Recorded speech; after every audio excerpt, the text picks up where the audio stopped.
ഇടുക്കി മൂന്നാറിൽ വീണ്ടും വന്യജീവി ആക്രമണം. തോട്ടം മേഖലയിലെ 2 എസ്റ്റേറ്റുകളിലായി പശുക്കൾ ചത്തു.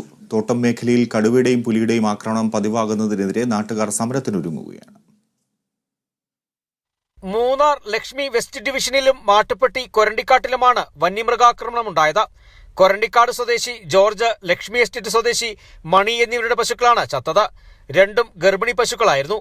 കഴിഞ്ഞ ആഴ്ചയിലും ലക്ഷ്മിയിൽ വന്യമൃഗാക്രമണത്തിൽ പശു ചത്തിരുന്നു. ഉപജീവന മാർഗമായ കന്നുകാലികൾ നിരന്തരം പുലിയുടെയും കടുവയുടെയും ആക്രമണത്തിൽ നഷ്ടപ്പെടുന്നതോടെ പ്രതിഷേധത്തിന് ഒരുങ്ങുകയാണ് തൊഴിലാളികൾ.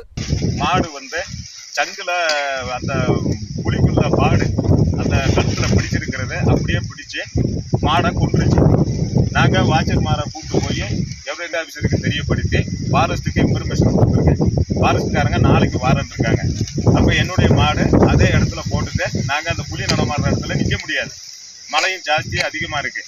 அதனால இப்போ நாங்கள் வீட்டுக்கு இறங்கி வந்துக்கிட்டு. കഴിഞ്ഞ ഒരു വർഷത്തിനിടെ 100-ലധികം പശുക്കളെയാണ് തോട്ടം തൊഴിലാളികൾക്ക് നഷ്ടമായിട്ടുള്ളത്.